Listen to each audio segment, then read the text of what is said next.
vomit on the patient. Yes, doctor, your clinical diagnosis was that this fracture has not united. Does the X-ray agree with that? Or you want to change your opinion? Malunion. Malunion, because there is a bridging callus there. You said both bones. K. Wilkins was one of the real fathers of pediatric orthopedics trauma. Very clear, never use the term both bones for forearm, for children. Use radius and ulna. Because the connotation of both bones is not the right connotation that you want to convey. It has to be radius and ulna because each one has a definitely different consequence. So radius and ulna combined has to be mentioned separately. All right. So there is a malunion there. Plus the clinical examination has already revealed that this patient has a severe Volkmann's ischemic contracture with whatever deformities you have already described. What do you want to do? What is the advice?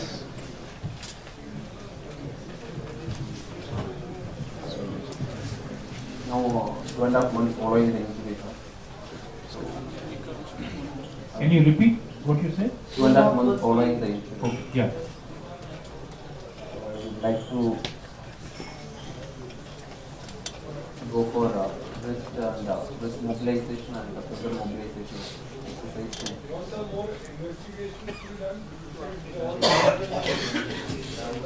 Nerve conduction and nerve conduction.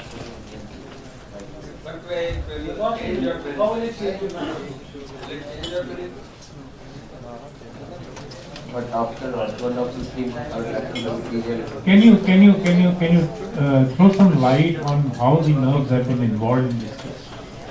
This is the fracture that you are seeing, and all the three nerves seem to be involved. Does this fracture have the capability in itself to involve the three nerves? No, So then, what is the because of the ischemic contract of the muscle. ischemic contracture? What does it involve? Ischemic contraction doesn't involve. Ischemic contraction involves muscles. Ischemia of muscles, secondary fibrous, and shrinking of muscles. Therefore, contraction. That doesn't cause nerve problem. Loss of microcirculation in the heart. In the compartment, there are muscles, there are nerves. Metabolically, this structure is more active. It needs constant supply to keep it alive. This one will kind of die or close, but the nerves will also be affected by this ischemia or not? Yes. Long-standing ischemia will be affected. Muscles, of course, will be affected first because they are metabolically more active. See, the usual cause of involvement here. One is ischemia itself. You see, you must remember that neural tissue is probably the most sensitive. In the morning, I think the point which probably was not highlighted.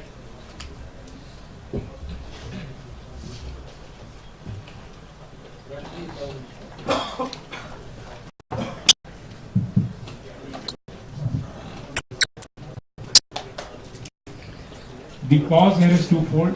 One is ischemia itself. I was trying to impress upon you that one of the ominous signs of an impending compartment syndrome is fatigue. I have seen patients themselves voluntarily telling, "Mera pair sum ho gaya." Fractured both bones, leg closed. He's lying there on a splint, and suddenly he starts complaining, "Doctor sahab, dard to ho hi raha tha, pair sum." This is the first ominous indication that this patient, his circulation is getting compromised, and the first most sensitive structure, which is the neural, gets affected. Okay. The same thing happens here. Now, in this case, the ischemic insult has been so severe that the nerves have undergone a sort of a cessation of blood supply, and that is why they are functioning. The second reason is, once the contracture develops, there is a sort of the contracture itself has a constricting effect on the nerve. Some sort of an fibrotic entrapment of a long segment of the nerve. In carpal tunnel, there is a focused entrapment. It's only that small segment through which the nerve is passing. But here, you have the entire forearm fibrotic muscle through which the nerves are passing. They are contracting and they have a constricting effect on the nerve also. So the contracture in the ischemia causes this problem. And it's a hell of a problem. It's not easy for the nerves to start breathing again. Alright. Sedan described this ischemic muscle bed. Ellipsoid infarct. So, I don't know whether that is still, I don't know the modern day practice. He recommended an excision of the infarct in the early stage if it is detected before contracture. I don't know whether, what is the status of that now? Current recommendations in the acute stage, you don't go in. Once it is already an established issue. So, go ahead. Prevention of that contraction. I'd like to do a serial NCV and EMC study with dynamic swelling of the. You see, there is, I don't think it is required. And it's going to be, this hand is quite painful. Wherever that is, you see, it's a little surprising that on one hand we have the anesthetic hand, and on the other hand, the moment you try to touch, she has pain. Okay, so one has to see, sometimes it is the visual impression that somebody is holding and I am going to be inflicted with pain, that these children become apprehensive, they don't allow you to touch. So this point needs to be carefully examined. Is it an anesthetic hand, or some of these hands become hyper-aesthetic because of the ischemic insult and because of the entrapment? That's a more uncomfortable situation. So in any case, this point needs to be highlighted. The parents need to be told, protect this hand. It's an anesthetic hand. So any injury in this hand is going to be difficult to treat. Hand should be not placed anywhere near a hot object. You see, in the winters, you burn a fire, and the child may be putting his hand there. So the parents need to be warned. This hand is anesthetic and it needs to be protected. You need to mobilize, yes, because Dr. Matthew has also said, Dr. Gautam has also said, the hand, wrist, digits, all are very stiff. Luckily, they are not severely deformed, but a finger in extension at the metacarpopharyngeal joint is not a good thing to have. So the MP joints have to be mobilized. The wrist has to be mobilized in the direction of dorsiflexion, MP joints in flexion, IP joints in extension. So some sort of a interval splintage will also be required. Protection because of anesthesia, mobilization because of stiffness, and to retain because it's a paralyzed hand. The passive mobilization will not ensure that the deformity does not occur. So in the intervening phase, so morning, evening, you may remove the splint, mobilize the hand, put the splint back, and the splint will gradually have to bring the hand into the functional position. Right now it is not there. Classically, when full-blown deformities are there, we have a splint which is known as the turnbuckle splint. I don't think that sort of a splint is going to be required here. Okay? So all of you do have a look at the turnbuckle splint and how it functions. You must be familiar with that. Because this splint also can be shown to you in the Viva OC exam, and sometimes the candidate is unable to identify it, unable to prescribe it for the right cause. Turnbuckle usually means for the elbow contract. Turnbuckle can be used anywhere. Anywhere when you are correcting it. Matthew has taken it for correcting knee contact. So why is use of the it's classically used for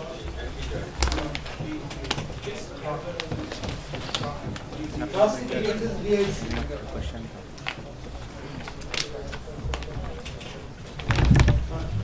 So I think that's what is going to be there.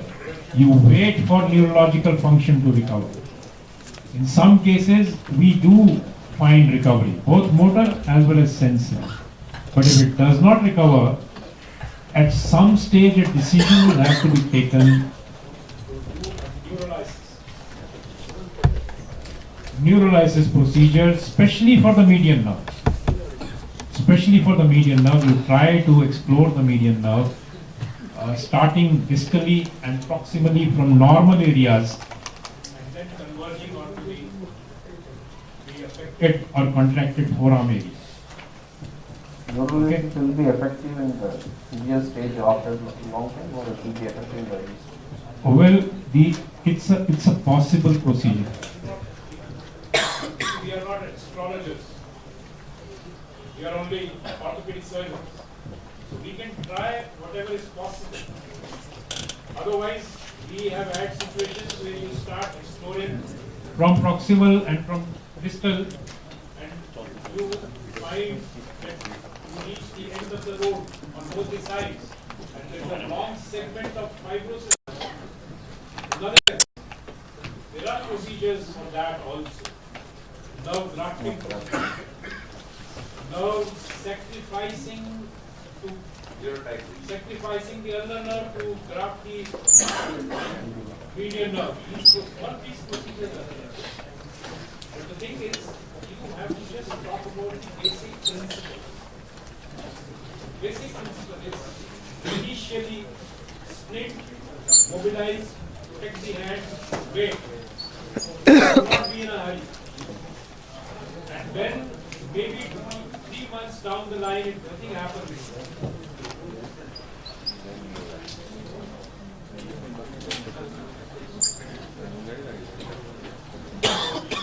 so I think 3 months would be a reasonable period to wait for neurological recovery. If it does not occur in this patient, then I would like to decompress the median nerve. I would not do anything for the radial nerve, but median nerve would be my priority. And there is a procedure called St. Clair Strange nerve grafting, where the ulnar nerve is sacrificed to bridge the median gap in the median nerve. It's a historical procedure. I think not being done now because we have long segments of sural nerve available to us for nerve grafting. Okay, and we do not. Maybe it was being realized that ulnar nerve also, if it can be restored, it would be a good thing. So nerve grafting procedures. This ulnar nerve is also involved. The central stage Maybe a possibility. Maybe a possibility. So read about it. St. Clair Strange nerve grafting. I think that's in a nutshell for this group. If you can tell all these things, you pass. One important thing in the history, if you have asked the history of this particular pain that this patient has on even slightest touch, has it been there right from the beginning or this has started off late? Have you asked about it? Can you ask? Recovering nerves can become securely Yeah, painful. because that is what is when, if it was not there and if she has started getting this kind of a pain, it's a sign of recovery of the nerve and it can be a useful indicator about what is really going to happen to prognosticate. And in children, you should never give up hope. Yes, that's it. Then we don't do anything. Yes. Not now at that stage. Now she's acutely painful. I am extremely glad one of the candidates can be stand up. The one who was asking the last question. somebody asked what should be done for the fracture. Can, yeah, please sit down. It's a very good question to ask. Well, remember, in a child, if you have that sort of a situation and this sort of a hand, I think the priority is not the fracture. The fracture has already united. I told you in the last case, malunion is better than non-union. Okay, and in the setting of an ischemic forearm, it's extremely important that whatever way the bone unites, just leave it there for the time being. Wait for the recovery to occur. There is a tremendous potential of remodeling in the child. Wait how things behave. And even if you have an unacceptable non-union, you must remember, if you try to correct these by doing a diaphyseal osteotomy, because this will require a diaphyseal osteotomy, you must remember this, that the chances of non-union are extremely high because of the ischemic soft tissue. Okay? So it's try to avoid this procedure. Even if neurological recovery occurs, just leave it. It's the same scenario with non-union of both radius and angles. Obviously, you will achieve union in that situation at whatever cost. Okay? So do neurotization procedures near or in this scenario? Neurotization. See, you have to have a active muscle. If the muscle is dead, then what are you going to achieve by doing neurotization? Neurotization can be motor neurotization, can be sensory neurotization. What Sir talked about, a St. Clair Strange procedure, is sensory neurotization, where you want to achieve sensory function of the hand. The most critical function of the hand, which determines usage of the hand, is sensation to the fingers. If you don't have sensations, you don't use your hand. So the idea of sacrificing the ulnar nerve function for the sake of developing a median nerve function was based on that principle. So neurotization for sensory function, yes. You may also do, like for example, in brachial plexus injuries, you do intercostal brachial, that is neurotization for sensory innervation. Nowadays you do neurotization for motor innervation, OBPS. I think instead of the neurotization procedure, which is, as Dr. Matthew has said, is more suitable for brachial plexus injuries, especially the root avulsion type of cases. If you are interested, for these situations, there is another big recent advance which has come in, which is in the form of vascularized nerve grafts. See, the problem here is, even if you graft this segment with sural nerve, pre-graft, the bed is avascular. And when you put a free graft of any kind, it may be a split skin graft, it may be a bone graft, it may be a nerve graft, it may be a vascular graft. The primary survival of this graft is dependent on the vascularized soft tissue bed. Here that is lacking. So here people have started doing a vascularized nerve graft, where along with the vascular pedicle the nerve is harvested, put here, and you do a microvascular anastomosis, artery to artery, vein to vein, so that this nerve comes with its own blood supply now. So this is technically supposed to be the best option. Okay? Thank you. The situation, just a moment, because commonly we don't find this severe PIC with all the nerves gone. Most of the time in examination you get a case where the contracture has developed and bone has been. What to do in those situations? That is the question for you. Normally we won't keep such a painful case. In short case, normally PIC is fully developed. What is the document test you do, and then what to do for that. That is more important. How to release those muscles. That is most important. Those are the cases which are commonly come. I am very sure out of all of us, when it comes, either Dr. Dhal or Dr. Matthew can do, she will come to me, I will send to them. Because they are very, no, nothing to laugh. One should be very clear. They have very guarded prognosis, poor prognosis, and you have to have a mindset. Everybody cannot do it. It is a half a minute work to do a vascularized graph of the sural nerve, but it will take 15 hours to do that. But commonly what case you get is that a VIC has been developed, they will get what is the sign and what will it. And in those situations, contrary to what Dr. Dhal was saying, we have to release the muscles. As much. We can't release everything. We have to release the muscles, flexors, and sometimes we have to do osteotomy and shortening of it. So even united bone they have to cut and short to have the full extension. That is the type of scenario you get in examination. This is, I think, extremely difficult situation. You should know about the max page release, Max page English and release, Cooper operation, and sometimes the tendon transfer, Tendon which is the transfer, risk what of not be. flexion.